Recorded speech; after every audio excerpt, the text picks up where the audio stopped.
Assalamualaikum warahmatullahi wabarakatuh. Alhamdulillah wa syukurillah wa salatu wassalamu ala rasulillah nabiyina wa habibina Muhammad bin Abdillah wa ala alihi wa ashabihi wa mawala wa la hawla wa la quwwata illa billah. Amma ba'd. Kita awali dengan basmalah. Bismillahirrahmanirrahim. Raditu billahi rabban wa bil islami dinan wa bi Muhammadin nabiyyan wa rasulan. Allahumma bika asbahna wa bika amsayna wa bika nahya wa bika namut wa ilaika nusyur. Allahumma inna nas'aluka ilman nafi'an wa rizqan thayyiban wa amalan mutaqabbalan. Allahumma inna nas'aluka ilman nafi'an wa rizqan thayyiban wa amalan mutaqabbalan. Allahumma inna nas'aluka ilman nafi'an wa rizqan thayyiban wa amalan mutaqabbalan. Jamaah yang dimuliakan Allah, wajiblah kita tetap bersyukur kepadanya atas semua limpahan nikmat yang telah dianugerahkan kepada kita, terutama kesempatan dan kesehatan, sehingga kita pagi yang cerah ini mampu sama-sama berkumpul di masjid ini, Masjid Al-Ikhlas, dalam rangka sholat subuh. Dan tentu kita maklum bahwa semua sholat yang sekian banyak pahalanya tidak bisa mengalahkan sholat jamaah subuh. Sholat yang banyak sekali seperti itu, baik yang wajib maupun yang mandub, pahalanya kalau kita teliti dengan tertib dan baik adalah sholat berjamaah. Bahwa orang yang selalu mendapat doa dari malaikat adalah sholat berjamaah subuh dan berjamaah asar. Hanya saja yang asar ini masih sibuk ngitung duit, sehingga banyak yang tidak maksimal. Tapi beruntunglah kita tetap sebagai seorang muslim yang meyakini akan kebenaran ini. Salawat salam kita sampaikan kepada Rasulullah Muhammad SAW yang telah membimbing kita lewat Al-Quran dan Sunnah beliau. Ada pertanyaan dari jamaah kita masalah junub, mandi junub, sehingga saya harus menjawabnya karena termasuk kewajiban kita. Bisa kita simak di dalam surat Al-Maidah ayat 6. Al-Maidah ayat 6. Saya baca sebentar. A'udzu billahi minasyaitonir rajim. Ya ayyuhalladzina amanu idza kuntum ila sholati faghsilu wujuhakum wa aydiyakum ilal marafiq wamsahu bi ru'usikum wa arjulakum ilal ka'bayn wa in kuntum junuban fatahharu. Karena judulnya junub ya sampai akhir di situ dulu. Wahai orang beriman, jika kamu akan sholat, basuhlah muka-muka kamu, kedua tanganmu sampai siku, basuhlah kepala kamu, kakimu sampai mata kaki. Jika kamu junub, mandilah, begitu. Jika kamu junub, fa in kuntum junuban fatahharu. Jika kamu junub, mandilah. Untuk berwudu tentu kita lihat af'alur rasul, ya, perbuatan Nabi itu ketika Kamron ini Maula Utsman bin Affan suruh mengambilkan air. Kamron Kornilma, ambilkan aku banyu air itu. Setelah itu lihat saya berwudu kayak mertua saya, kayak Rasulullah kalau berwudu, yaitu pertama membasuh kedua tangan, jari-jari tangan ini dengan baca basmalah, Bismillahirrahmanirrahim. Bismillahirrahmanirrahim. Agak keras kalau membaca Bismillah. Yang diusahakan agak keras sedikit dua, ketika mau makan dan ketika mau berwudu. Tolong tidak lupa. Kalau sunnah-sunnah terbiasa kita kerjakan, insya Allah tidak lupa. Bismillah banyak sekali, ya. Basmalah banyak sekali, doa-doa itu. Tapi yang agak dikeraskan, tidak terlalu keras ya. Yang diperintahkan agak keras sedikit adalah pertama di saat mau berwudu ketika basuh kedua tangan, dan yang kedua ketika mau makan ini. Mengapa kata Nabi agak dikeraskan? Bab setan jaya nyingkri, mangan juga anda teh sego. Long bocok bisa habis kalau tidak basmalah. Akhirnya teluna juga. Jamaah sekalian, jadi ketika basuh kedua tangan, Bismillahirrahmanirrahim, sambil niat berwudu dalam hati dengan ikhlas karena Allah. Lalu berkumur 3 kali, menghirup air ke dalam hidung sama 3 kali. Jadi satu boleh, sendiri-sendiri boleh. Berkumur dulu atau langsung dengan hidungnya, masing-masing 3 kali. Kalau memang tidak mampu, ya setelah berkumur langsung masukkan 3 kali. Biar apa? Hidung kita terkena air yang sehubungan dengan berwudu. Setelah itu baru membasuh muka 3 kali. Muka ini sampai pendilan ini, sampingnya ini. Kalau punya jenggot, ya diperkes titik-titik, agak dibatak-batak titik. Itu ada rahasianya. Andai kata jenengan punya jenggot, punya jenggot ini, punah dilono kok wedhus, korban nemben ini. Nah, maka agak diusuk-usuk sedikit. Andai kata orang itu terbiasa, maka meripati bahkan agak kuat itu sampai sepuh. Itu ada rahasianya. Itu yang masalahnya jenggot. Tapi jangan dilono kayak Yahudi. Orang Islam ini jenggot itu pedus. Nah, akhirnya ya kalau berkumis kayak kucing ya repot ya. Maaf. Jadi membasuh muka 3 kali. Lalu tangan. Sekarang ini sudah hidup enak ya. Berwudu saja sudah jelas. Yang diberi air tangannya.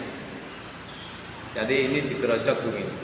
Nah, begini. 1, ya, 2, 3 sudah. Yang kiri 1, ya nggak usah dihitung ya, cuma ping 3. Bisa apa loh? Masuk dihitung ping 3 ya, oke sudah ya, sudah. Akhirnya sini.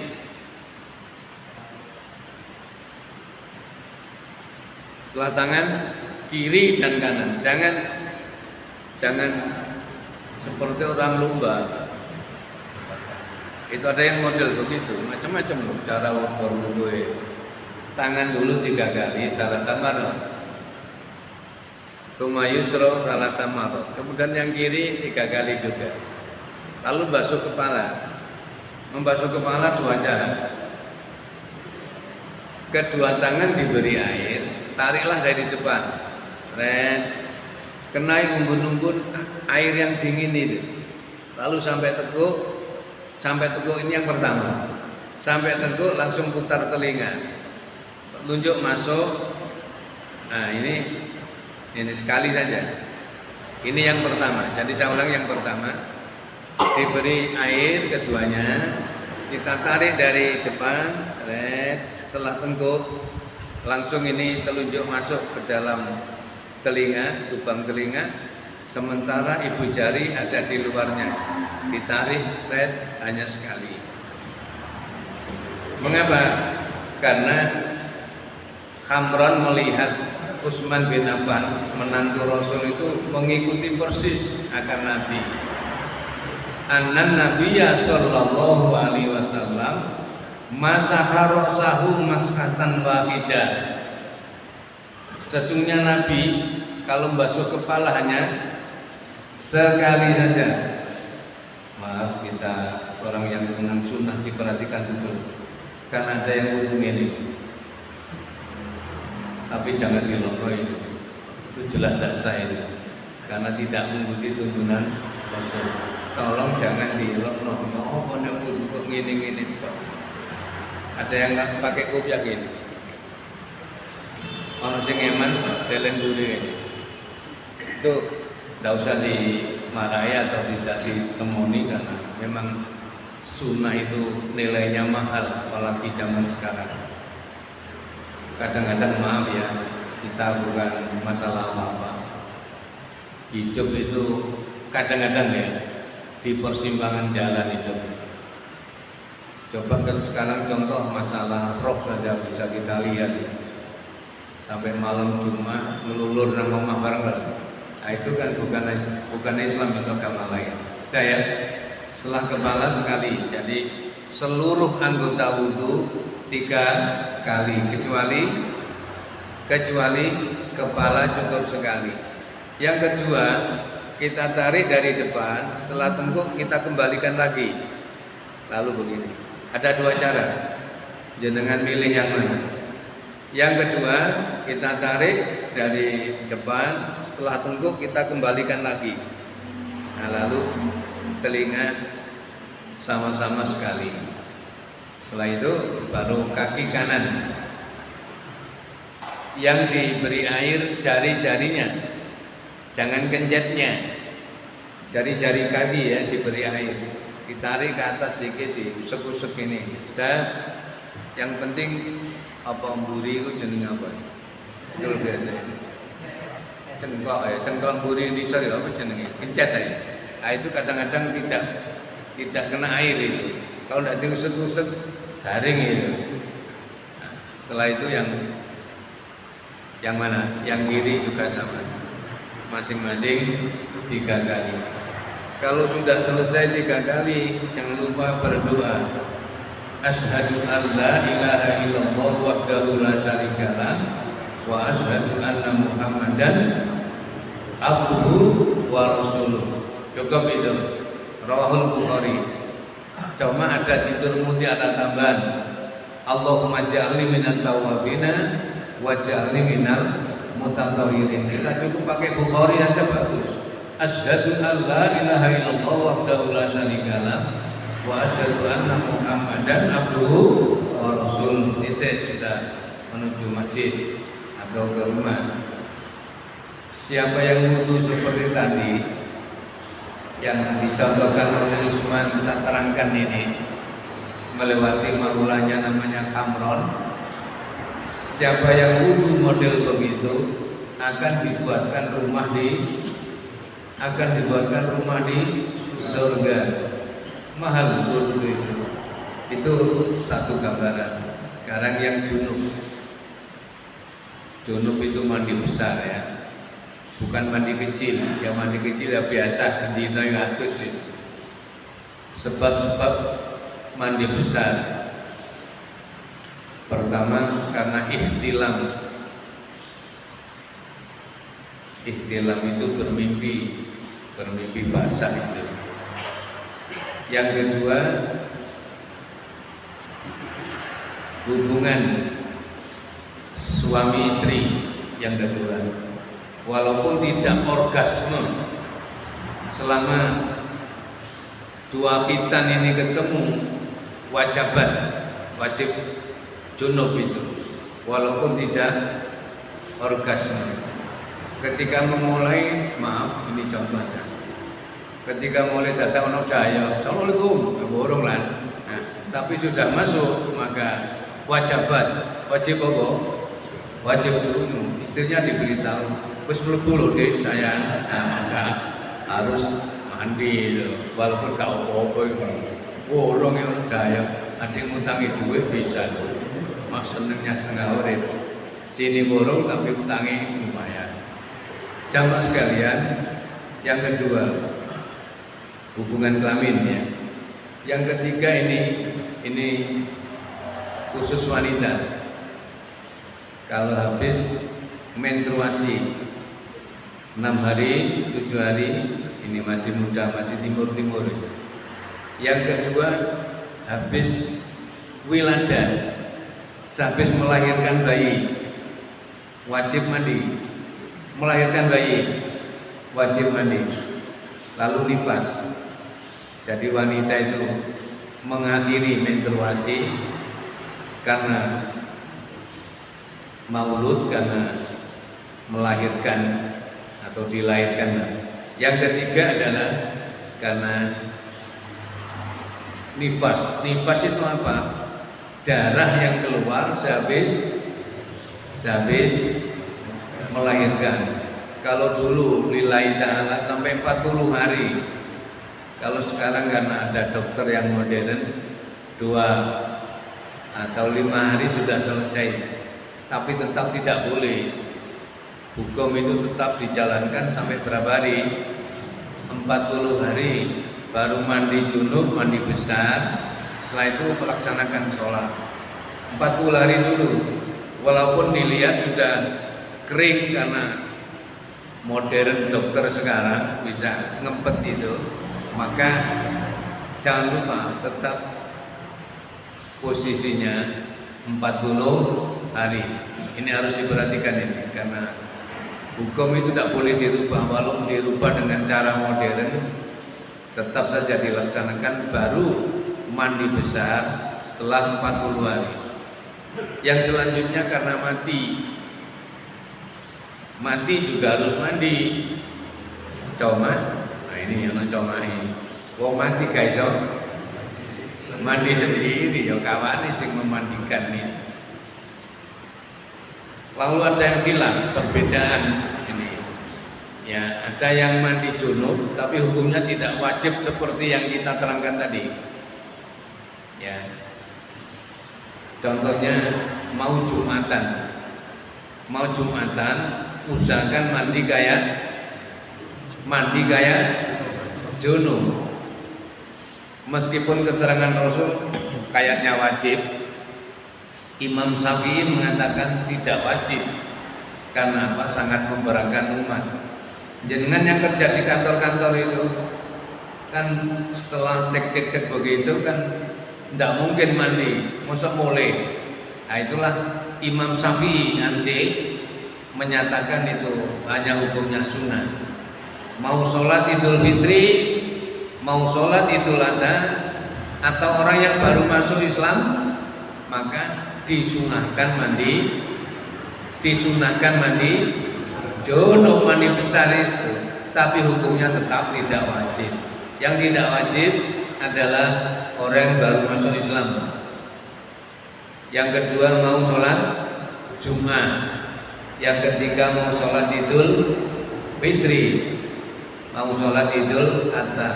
Itu kalau memang sulit waktunya, ya digandeng subuh itu baik. Digandeng subuh sekaligus mandi besar walaupun tidak wajib. Karena apa? Karena ya sunnah Nabi dikerjakan seperti itu. Jamaah sekalian, sekarang caranya hanya niatnya saja yang berbeda. Niat mandi junub sunnah karena Allah, karena untuk sholat Idul Adha, sholat Idul Fitri atau sholat Jumat. Ya sudah ya, caranya sekarang.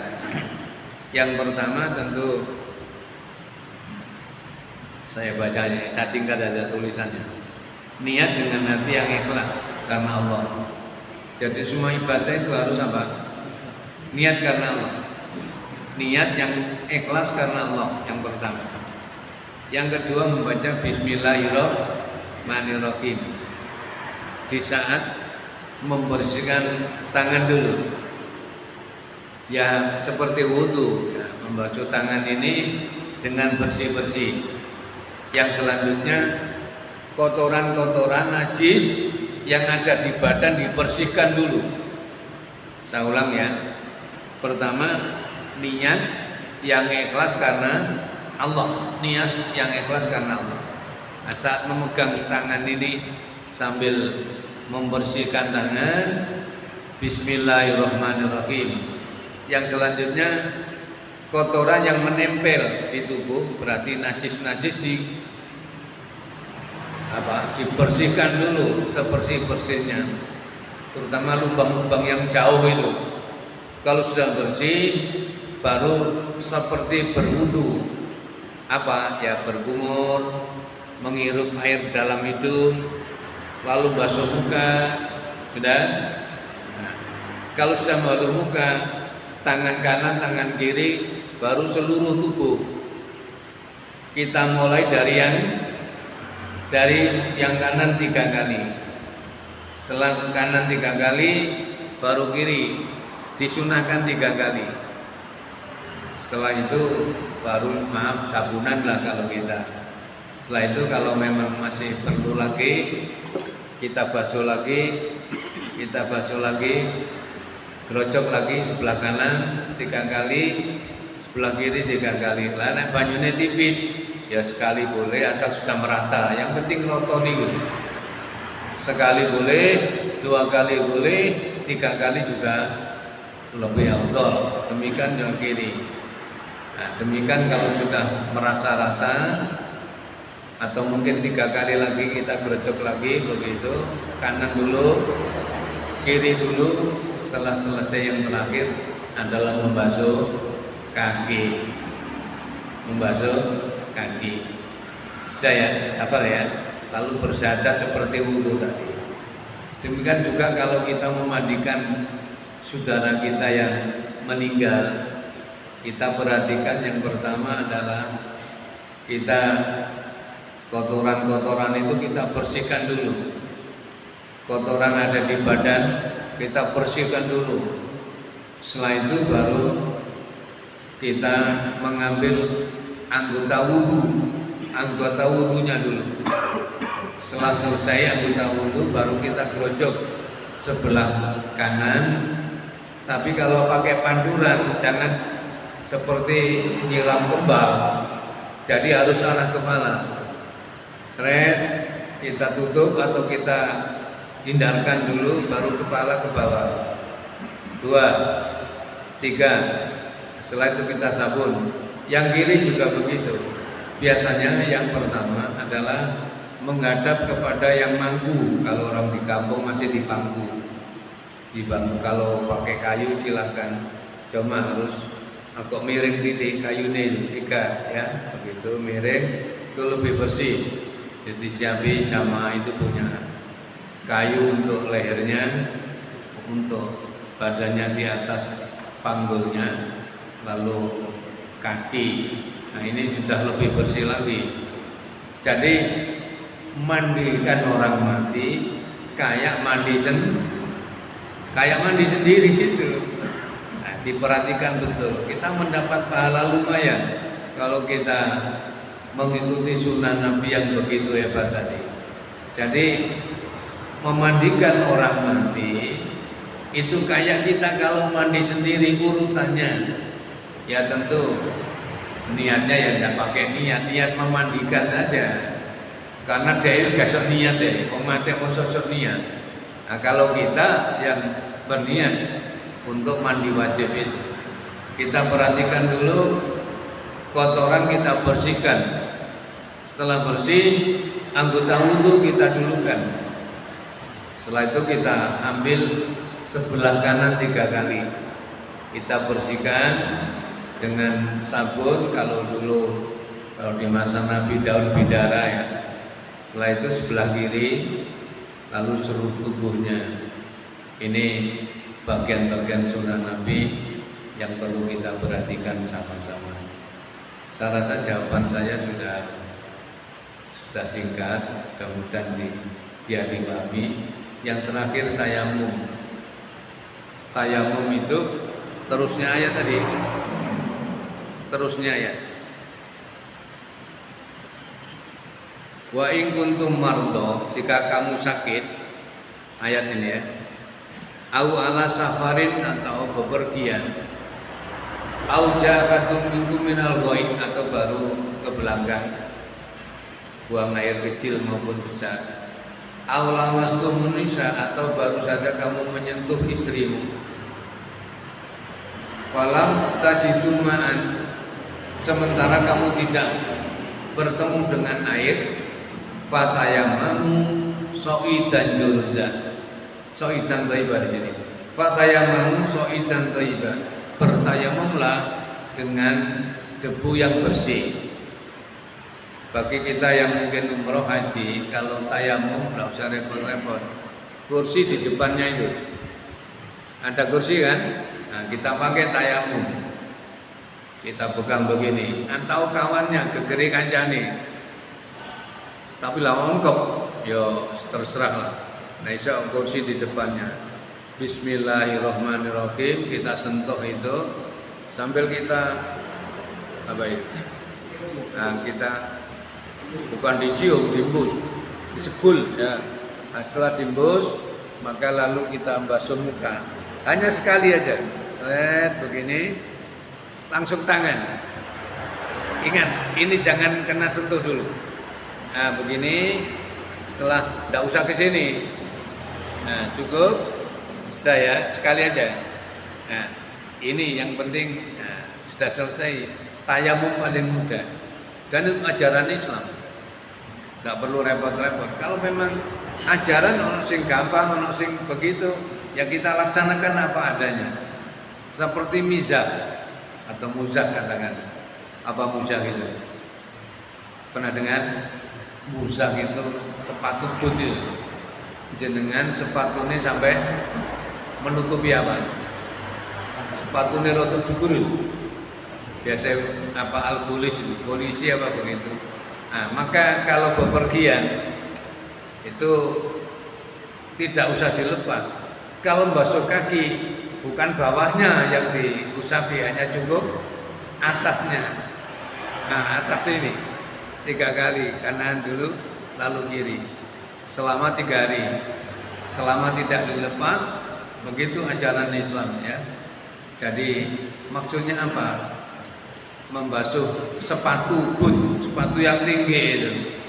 Gegeri itu bukan bawahnya, tapi cukup diusap begini toh 3 kali. Itu sudah gantinya membasuh kaki. Saya ulang sebelum terakhir. Jadi kalau tayamum, bismillahirrahmanirrahim, niat tayamum dalam hati. Untuk gantinya wudu. Niat tayamum gantinya mandi junub. Orang baru mendekati istrinya tidak ada air junub, tidak mandi, bukan gulung-gulung pakai pasir, bukan begitu. Hanya cukup tayamum. Ayatnya itu. Saya ulang ya.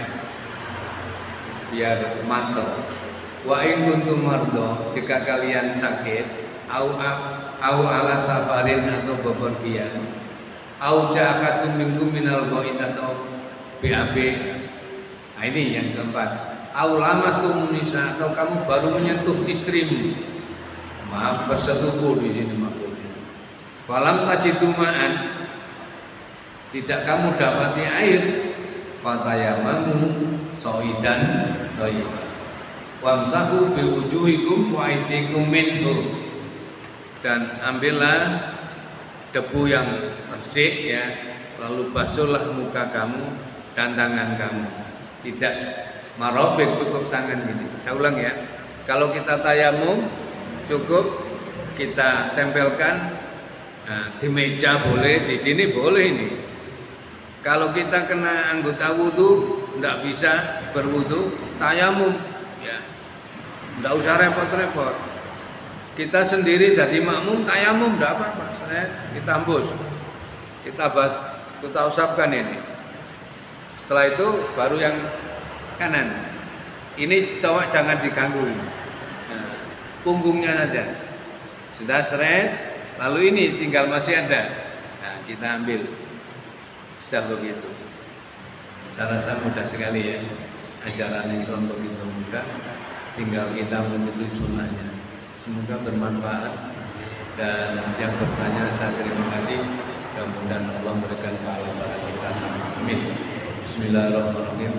Allahumma sholli ala Muhammad walhamdulillahirabbil alamin. Rabbana taqabbal minna innaka antas samiul alim wa tub alaina ya Allah innaka antat tawwabur rahim wa huwa ya karim wa huwa ya rahim. Rabbana zalamna anfusana wa illam taghfir lana wa tarhamna lanakunanna minal khasirin. Rabbana la tuzigh qulubana wa qad hadaitana wa hab lana min ladunka rahmah innaka antal wahhab. Rabbana ighfir lana wa li walidayna warhamhuma kama rabbayana shaghira.